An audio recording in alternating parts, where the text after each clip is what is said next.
Math Magicians. We are going to work on area some more today. Yesterday we talked about how area is the space inside of the shape, the rectangle or the square, and we find it by multiplying the length and the sides, the length by the width. We are going to work more on that today, except for today we get to use the distributive property. Do you remember that from way back when? When the distributive property was when you break apart one of the factors. So if it's like 8 times 6, you would turn the 6 into a 2 and a 4, because 2 plus 4 is 6. Do you remember that? That's what we're going to work on today. We are on page 226 today, 226. Okay, and let's get started.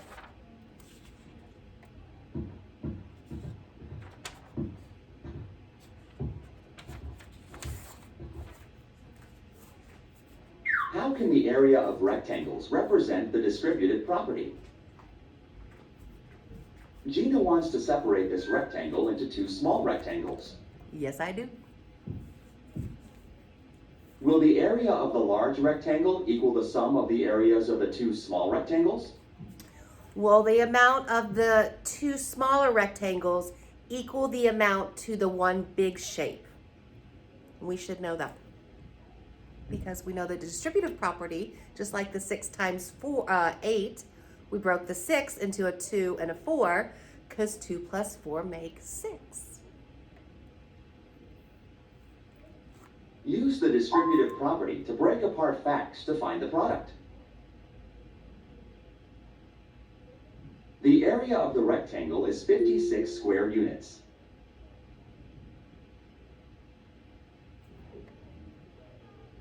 Will the total area change if the rectangle is divided into 2 parts? Nope. Separate the 8-unit side into 2 parts. What does this do to the rectangle? Because we had 8, right? But 5 plus 3 is still 8. This creates 2 rectangles, where there was just 1 before. How big are the rectangles now? 1 is 7 units on one side and 5 units on the other side. Rows, 1, 2, 3, 4, 5, 6, 7, and 1, 2, 3, 4, 5 in each row. The second is also 7 units on one side, but 3 units on the other side. It's still 7.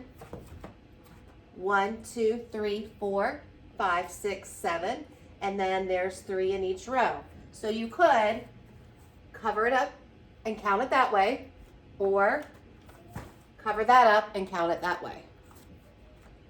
Sometimes when you cover things up, it's a little less confusing and your eyes just focus on the one shape. How does the area of these new rectangles compare with the area of the first rectangle? Is it going to still be 56? The area of the first rectangle was 7 by 8. That's equal to the sum of the areas of the other rectangles, 7 by 5 and 7 by 3. And it's The plus. distributive property shows how the area is counted. It's plus right there because 5 plus 3 is 8. Calculated. What does the equation mean? Okay, I'm going to pause it there again. I don't want you to get too confused. But again, this is a review of the distributive property. It might make more sense when you see it now. It's just like we were breaking apart the arrays. So it is 7 because it's 7 times 5 and 7 times 3. That's where this comes from. The first part is plus because 5 plus 3 is 8. Then we said 7 times 5 and 7 times 3, okay? So it's this one times that one. The equation means that the area of the large rectangle is equal to the sum of the areas of the 2 small rectangles.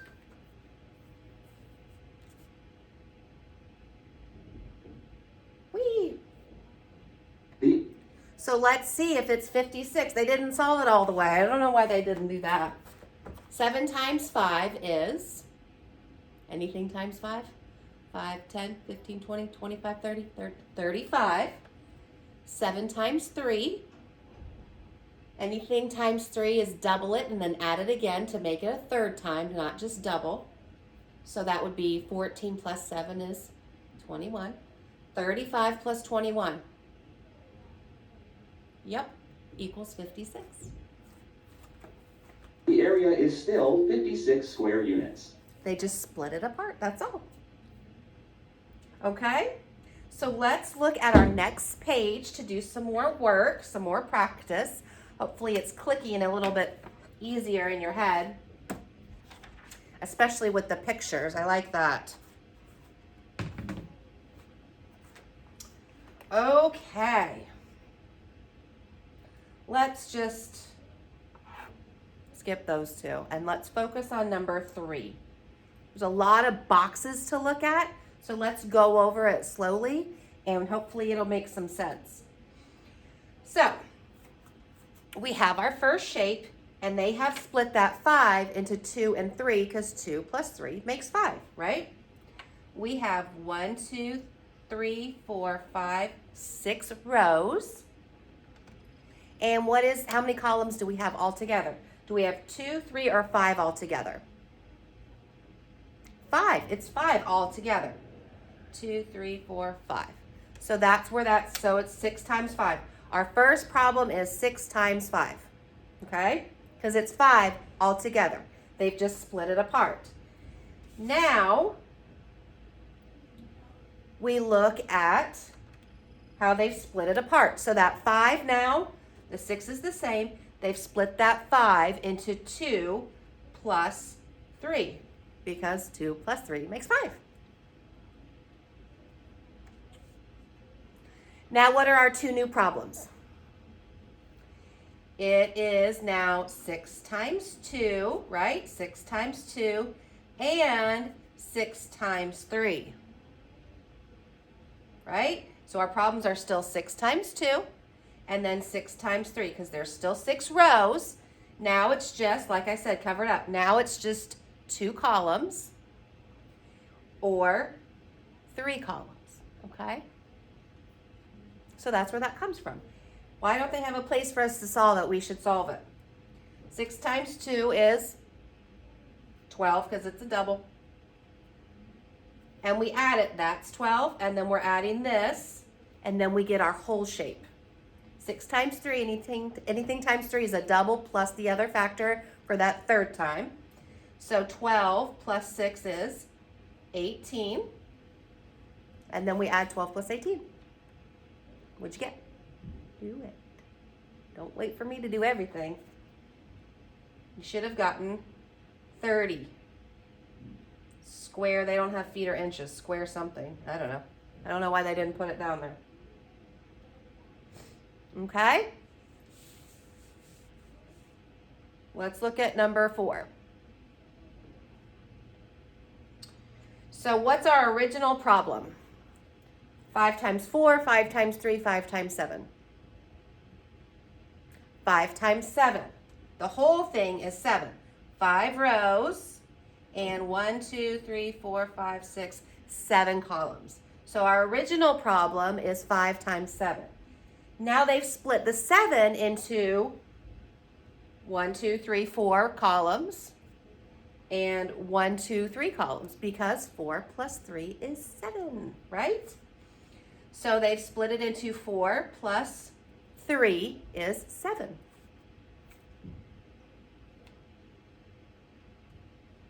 Now what are our other 2 problems, okay? Just like before, again, sometimes it helps if you just cover up one side. If this is, so we would have 5 times 4 plus 5 times 3. So if I cover this up, I have 5 times 4, right?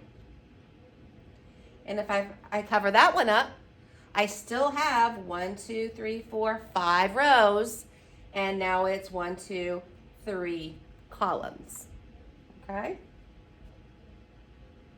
I think it's starting to make a little more sense, right? Let's go ahead and solve them. I don't know why they're not solving them.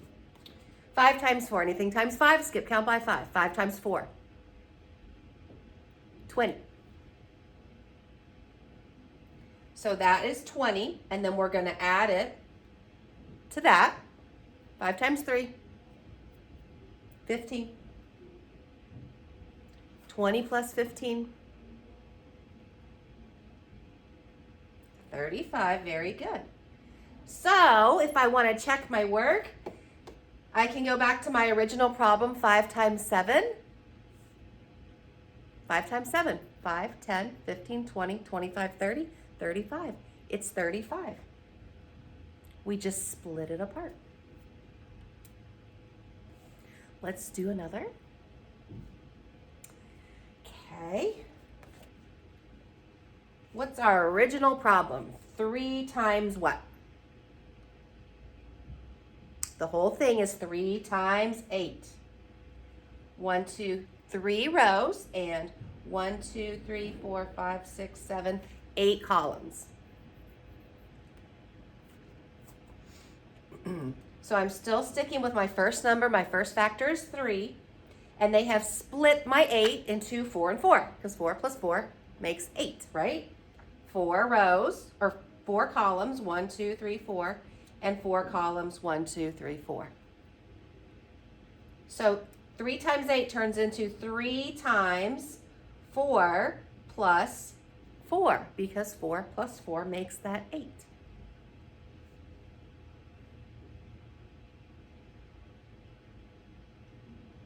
So now what are my 2 new problems? 3 times 4 plus, because we have to add them all up because it's the same shape, plus 3 times 4 again. So 3 times 4 plus 3 times 4, however is easier for you. 3 times 4 plus 3 times 4, because I'm going to add this square to this square to get the whole rectangle. I guess those are rectangles. So 3 times 4. You do your times 3 trick or your times 4 trick. Times 4 is your double double. So 3 doubled is 6, and double it again is 12. And we get 24. Now I can check my original problem is 3 times 8. So anything times 3, double the other factor, then add it again for the third time because it's times 3. So 8 doubled is 16, and 16 plus 8 is 24. So we got it. It's a lot of boxes, but hopefully it's making more sense. All right, let's look at number 6. They don't have any boxes for us, so we can just write our problems out, which is sometimes easier than all the boxes. So what's my original problem?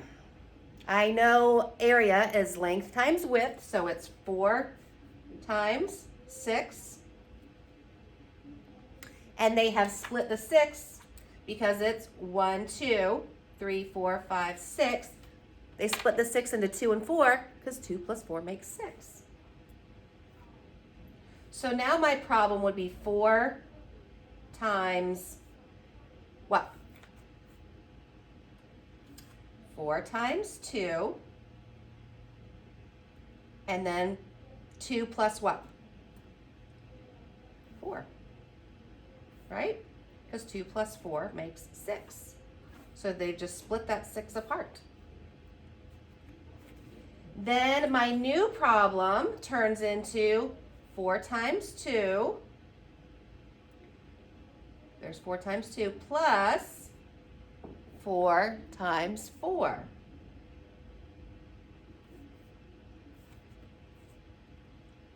Okay? So 4 times 2 is a double, 8. And 4 times 4, anything times 4 is a double double. So 4 doubled is 8, doubled is 16. And 8 plus 16. Solve that.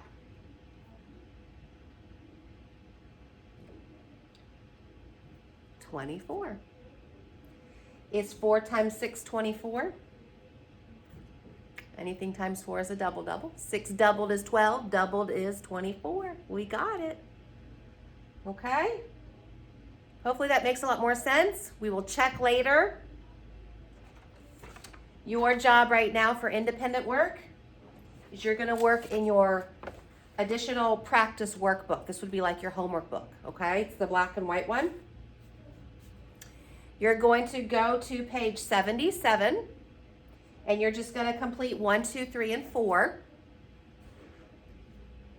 Okay, 1, 2, 3, and 4, the best that you can. You might want to sit, because there's a lot of boxes here, you might want to sit with mom or dad to go through the boxes. So just remember, the first one is the whole problem. Okay, up at the top, it's got an example to help guide you. So this for number 1, what's the whole problem? Is it 3 times 3, 3 times 2, 3 times 5? 3 times 5. So that's going to be everything. Okay, and the rest of them will be the same. You're going to need to count them. 1, 2, 3.